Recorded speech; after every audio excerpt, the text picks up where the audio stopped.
이번 8번째입니다. 학원제 팀이 종합부동산세와 관련한 국민의힘 주호영 원내대표의 발언을 검증해 주시겠습니다. 안녕하세요. 팩트체크 부문 학원제 팀의 발표를 맡은 정원진입니다.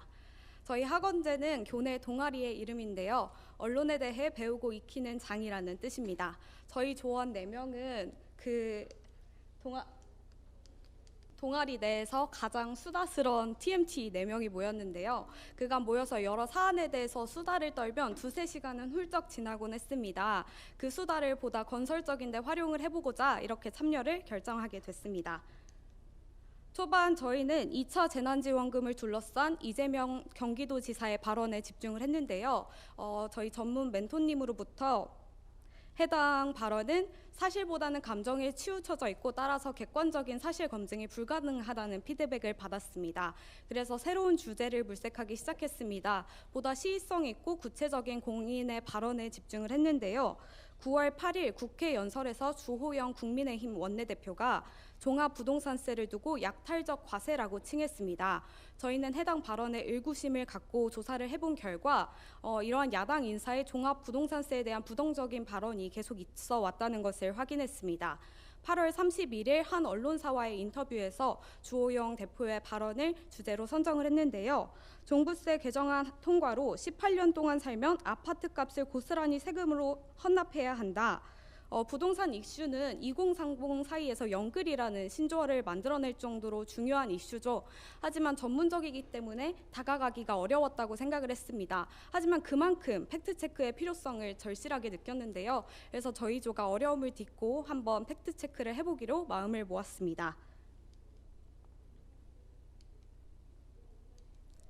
주호영 원내대표의 발언이 어떠한 셈법을 거쳐서 나왔는지 저희가 확인을 해보기 위해 직접 대표실에 연락을 취했는데요. 아쉽게도 답변을 받진 못했습니다. 그래서 저희가 직접 계산을 해봤습니다. 국토부랑 국세청의 자료를 활용해서 결과값을 도출했는데요. 그 결과 주호영 대표의 발언은 완전히 틀린 말은 아니었습니다. 그렇다면 이 발언을 일반화할 수 있는가 다시 검증을 해봤는데요.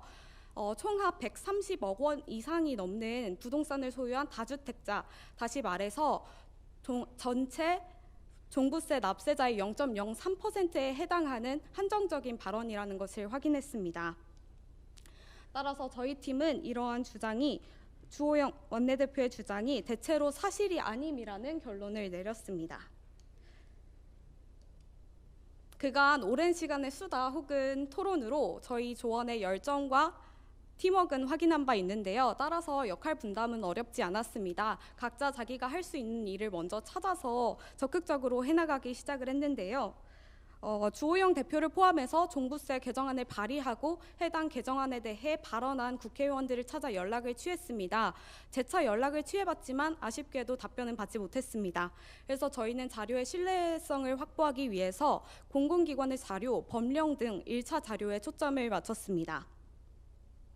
공공 포털을 이용해서 공시지가 등을 조사를 해서 결과값 도출을 위한 데이터를 마련을 했고요. 해외 사례와 비교도 시도했습니다. 나아가 국내 여러 언론사의 팩트체크 프로그램을 레퍼런스 삼아서 어떻게 설득력 있게 구성할 것인가 고민해보기도 했습니다. 저희는 팩트체크 과정에서 가장 크게 느낀 것은 현장감이라고 입을 모았습니다. 그동안 피상적으로 뉴스에서 접하던 정보들을 날것의 정보를 저희가 직접 접할 수 있었는데요. 그 과정을 통해서 우리나라 공공기관에서 시민들에게 제공하는 정보가 굉장히 풍부하다는 것을 확인을 했고요. 부동산과 같은 전문적인 이슈도 조금만 관심을 가진다면 시민들이 직접 검증이 가능하다는 기대를 얻었습니다. 저희는 생생한 현장감을 느끼면서 앞으로 부동산 이슈가 TV에 나온다면 한 번 더 관심을 가질 것 같습니다. 이 점이 굉장히 중요하다고 생각을 하는데요. 팩트체크 통과 같이 시민들이 직접 정보에 개입을 하고 현장감을 느낄 수 있는 기회가 많아진다면 앞으로 시민들이 정보에 있어서 더욱더 주체적인 그런 역할을 발휘할 수 있지 않을까 싶습니다. 우리 모두 팩트체커가 되는 그날을 기다리면서 발표를 마치겠습니다. 감사합니다. 수고하셨습니다. 학원제 종합부동산세 관련 주호영 원내대표 발언 심사평 듣도록 하겠습니다. 굉장히 재밌었고요. 저는 2030은 특히 20대 친구들은 부동산에 관심이 없다고 생각했는데 관심이 있나 봐요? 사실 저희도 관심은 있지만 어렵기 때문에 사실 건들지 않던 문제였어요. 그래서 더 필요하다고 생각을 했습니다. 어떻게 2030 세대에게 친근하게 쉽게 설명을 할 수 있을까 고민을 해봤습니다. 네, 굉장히 재밌었고요. 일단 주호영 원내대표, 그러니까 원내 지금 보니까 국장이라 되어 있는데 원내실에다가 연락을 일단 취하려고 계속 노력하셨던 점도 굉장히 좋아 보이고, 그다음에 이제 연락이 닿지 않았다 하더라도 그 실제적으로 뭐 한남이라든지 이런 쪽에 다주택자 모델을 만드셔가지고 거기서 어떻게 이제 세금이 부과되는지를 계산하셨던 점도 되게 좋은 것 같아요. 근데 다만 이거를 이제 숫자는 사람들한테 되게 후루룩 날아가거든요. 주호영이 18년 동안 아파트 값을 다 내야 돼. 이것만 남아 있는 거예요. 자, 그러면은 어떤 아파트에 사는 사람, 예컨대 130억, 뭐 100억, 다주택자 최소한 몇 채를 갖고 있는 누가 국민 중에 몇 명이 18년 동안 살면 이렇게 내게 돼. 이거는 사실이야. 하지만 대다수의 국민들 내지는 뭐 100억 미만 조정지역에서 얼마를 갖고 있는 사람, 이거는 아닌데 이렇게 좀 확실하게 하나씩 이걸 시각화를 해서 보여주셨으면은 상당히 좀 더 이해가 좋았겠다라는 생각이 들고요. 이 세금이라는 건 항상 단서 조항이 붙잖아요. 주택 가격이 계속 지금과 같은 상황을 유지한다. 내지는 이 다주택자들이 임대소득을 받지 않는다. 내지는 이 사람들이 60대 이상의 뭐 고령자에서 어떤 세제 혜택이 있다. 난 단서 조항이 법에는 굉장히 많이 붙는단 말이죠. 근데 그런 단서 조항을 다 버리고 얘기한 거잖아요. 주호영 대표는. 그 단서 조항만 한번 다 모아가지고 이런 단서 조항이 있다는 것을 잊으면 안 된다라고 마무리했으면 좋았을 것 같습니다. 네, 감사합니다. 네, 말씀드린 대로 2030 세대이신데 그 세대들이 같이 이해할 수 있도록 잘 풀어가셨고요. 쉽게요. 검증 방법도 그 처음에 이재명 지사 말은 그 정치인들 말이 그렇죠. 보통 이렇게 애매하게 하죠. 그리고 애매한 걸 갖고 와서 이게 검증이 맞는지 되는지도 사실 애매한 것들이 많은데 이렇게 주호영 대표 발언으로 잘 찾으셨고요. 정리 잘 하셨고 그 검증 방법도 저도 그 말만 따지면 사실 대체로 사실이 맞는데 맥락을 짚으신 거죠. 이걸 넓히셔가지고 이 부분만이 문제가 될 게 아니고 정문을 다 봐야 되니까 그렇게 함으로써는 대체로 거시로 간다.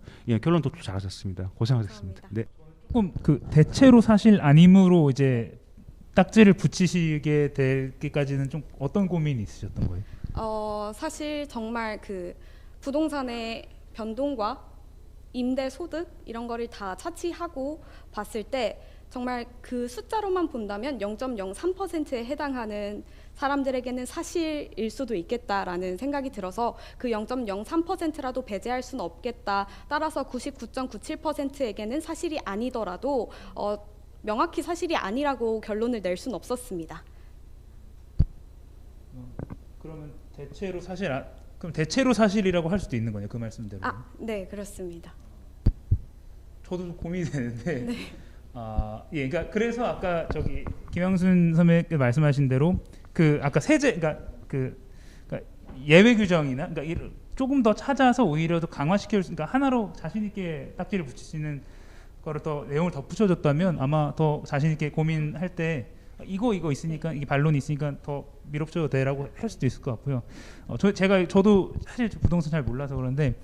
말씀하신 그런 세제는 아까 모델링한 거에서 조금 더 근거를 찾아서, 그러니까 지금 발표하신 거와 써주신 거만 보면 대체로 사실 아님? 대체로 사실? 이렇게 해도 갈 수 있을 것 같다는 생각이 좀 들어서 그 대체로 사실이라고 한다면은 저희는 0.03%와 99.97%를 네. 나누어서 생각을 했는데 네. 어디에 무게를 실어야 할까 고민을 한다면 99.97%가 돼야 한다고 생각을 했습니다.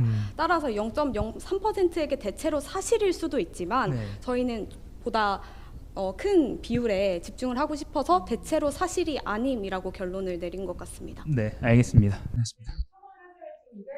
이야기는 이게 0.03%라도 존재하는 거잖아요. 이게 흑조가 한 마리라도 존재하면 흑조는 존재하는 거거든요. 그 입장에서 보면은 대체로 사실이 맞는 거예요. 그래서 이 논리는 비율에 있어서 뭐 다수결을 우리가 해주는 건 아니잖아요. 팩트체크가. 그런 게 아니면은 논리적으로 이 예외 규정들이 적용됐을 때의 상황까지 가정을 한다면 이거는 사실이 아닙니다. 라고 반론을 붙여주는 게 맞다는 겁니다. 네. 아니면 18년 동안 세율이 변할 수도 있다. 뭐 또는 그런 식으로 어쨌든 어떤 식으로든 더 해석을 해주면, 그러니까 있는 사람이 납득이 될 정도의 해석을 해주고 그 해석을 전문가들에게도 좀 구해서 하면 좀 더 덧붙여서 결론을 냈으면 또 좋았겠다는 생각이 들었습니다. 네, 감사합니다. 네, 어려운 부분이었는데 잘 풀어내셨습니다. 자.